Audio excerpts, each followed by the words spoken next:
Did you know that an astounding 85% of adults have consumed alcohol? That's a lot of folks sipping, guzzling, and occasionally overdoing it. But what's happening inside our bodies when we drink? Well, alcohol affects our brain by decreasing neuronal excitation and slowing down the transfer of information. Think of it as a traffic jam in your neurons. And here's a fun twist. The drunk monkey hypothesis suggests our ability to metabolize alcohol comes from a gene mutation 10 million years ago. That's right, our ancestors may have used fermented fruits as an energy source. So, in essence, every time you enjoy a nice cold beer or a glass of wine, you're exercising a 10 million-year-old gene mutation. Now, isn't that something to ponder over your next happy hour?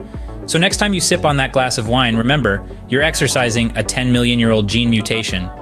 Ever wondered how that glass of beer or wine travels through your body? Let's take a journey, shall we? Imagine you've just taken a sip of your favorite alcoholic beverage. As it glides down your throat, the adventure begins. 20% of the alcohol is absorbed right there in your stomach. Quick and efficient, isn't it? But the real party starts in the small intestine, where the remaining 80% of the alcohol is absorbed.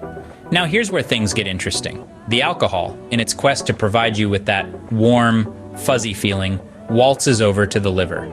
This organ, often overlooked in its importance, is the star of the show.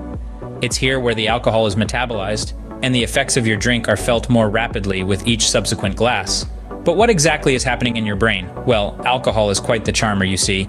It cozies up to the neurotransmitter glutamate, which is usually the life of the party, keeping your brain cells excited. Alcohol, however, is a master of persuasion and convinces glutamate to tone it down a notch. This suppression leads to a reduced perception, memory, and awareness. Kind of like putting on a pair of rose-tinted glasses. Just when you thought alcohol had done its job, it pulls another trick out of its hat. A little something called alcohol dehydrogenase in the liver breaks down the ethanol in alcohol into acetaldehyde. This is the mischievous elf that makes you feel uncoordinated and sleepy. So, while you might think you're the life of the party, your body might be trying to tell you it's bedtime. Remember, it's not just about the buzz, it's about what's happening inside your body. Cheers to being informed. Day drinking or night drinking? Which do you prefer? Well, each has its own set of pros and cons. Let's dive in, shall we? Day drinking can feel like a sneaky little rebellion, a temporary boost in energy and extroversion, thanks to alcohol's suppression of the prefrontal cortex, which inhibits impulses. But beware, with the sun high in the sky, your coordination and memory might take a nosedive. And that's not the best cocktail for your daily activities, is it? Now, if you're a fan of the moonlight merriment, you might be disrupting your sleep more than you think.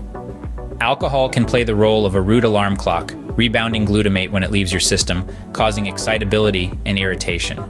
Plus, it meddles with your REM sleep. That's the dreamy stage essential for memory and learning. So whether you're a day drinker or a night owl, remember, it's all about balance and moderation. Now let's talk about the social pressures and personal preferences that influence our drinking habits. You might think that a certain type of alcohol affects your mood, but in reality, it's our perceptions and expectations that play the lead role. Your mood prior to taking that first sip can significantly shape your drinking experience. Social pressures, too, can weigh heavily on our choices. So, the next time you reach for that drink, consider your mood, the time of day, and most importantly, your health. So there you have it, folks. That's how alcohol changes your body. From altering the brain's neurotransmission to disrupting your sleep cycle, the effects are profound and varied. And whether you're a day drinker or prefer to imbibe under the moonlight, remember, moderation is key. Overdoing it can lead to a host of health issues, not to mention a nasty hangover. Thanks for joining us today, Nutrition Navigators. Please hit the thumbs up button right now to let YouTube know this content is appreciated. Don't forget to like, comment, and subscribe. This is your Nutrition Navigator signing off.